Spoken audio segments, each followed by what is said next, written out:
Number 32, bought tickets for a play in London. Okay, this is another big deal.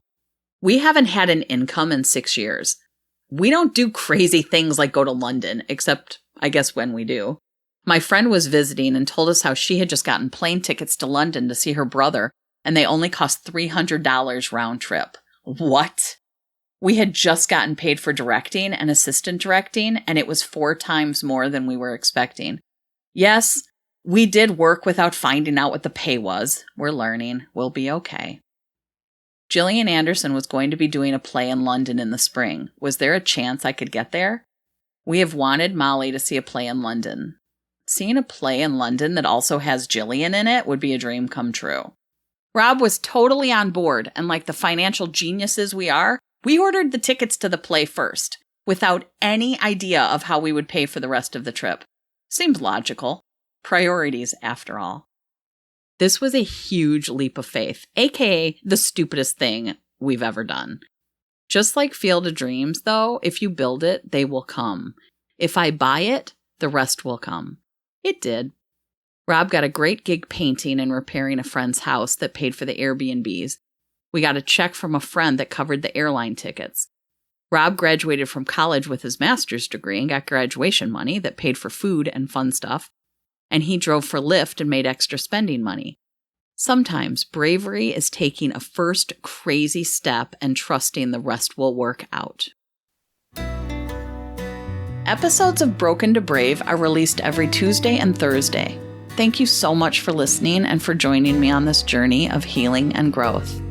If you want to go deeper into this story and hear it from a spouse's perspective, my husband and I have a Patreon-only show where we have an extended, behind-the-scenes discussion of every episode, which also posts twice a week. Here's a sample of our latest Patreon-only companion podcast. What would you define as the brave act on this day? First of all, it's multi-level, obviously, as they often are. But it was truly having that faith that it's going to work out and we're not going to have to sell these tickets. Right. Because I knew I could sell them because I was on Tumblr with a million other people who were going to really this play that are, X-Files fans or whatever. And so I knew I could sell them. And that was like, that would have been so damaging to my psyche. Like, I can't even imagine if we had gotten to that point. So bought the tickets. There was a bravery even in that, that you knew that if it failed, this could set you back. Yeah. Will I recover from that? Like, how do you come back from such a disappointment? Right. So I had that sort of in the back of my head. Like, I have a safety net. I know I can sell them, but oh my God, what would that cost me? You know what I mean? Right. And then there was the using resources. We have other things. What are we doing? Like, this is frivolous. Like, right. I don't do frivolous. Like, this was, can I deal with the guilt around it? Can I manage the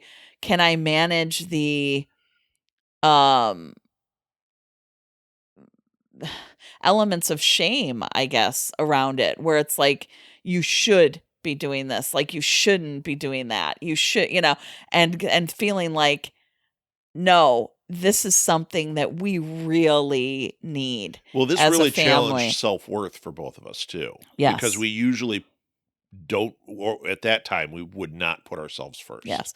And the scarcity Yep. of what if you never get this money back? Like, what if you do this and then we don't have something we need later? Or whatever. And so putting aside the scarcity, any of the scarcity that was left at this time, it was like, okay, you know what? We'll be fine. Like, we had to keep trusting that the money would come back to us. Yes. That yes, we're going to spend it. Yes, we're going to use it this way, but it is going to have a ripple effect, and eventually it will come back, and the money will be there when we need it for something else.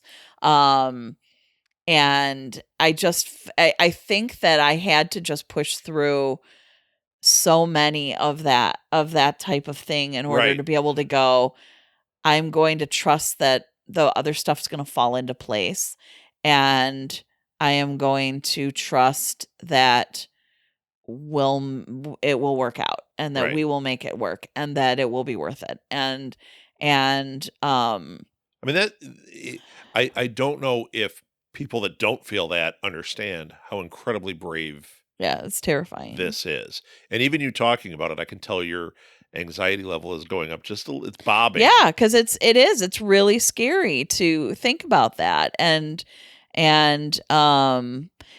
you know, and now a year and a half later, or a little less than that, we live very differently because of that trip. Right.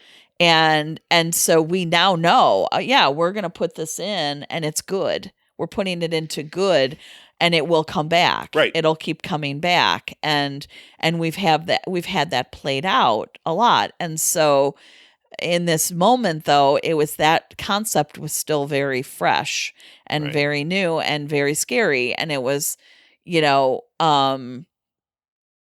it just seemed like this is something that other people get to do, but not necessarily something that we get to do. Right. And so pushing through that false belief and going, you know what? We have to challenge that in order to become people that get to do things like that. Right. And so there you go. There you go. Well, this was quite a brave thing, and I think it was brave for all of us. To hear the rest of this episode and get other exclusives, become a patron to Broken to Brave at patreon.com. You can also follow my blog at brokentobrave.com for even more insights and engaging content. Links are in the show notes. Broken to Brave is a production of Southgate Media Group, hosted and written by me, Martha Southgate. Thank you so much for listening. Now go do something brave.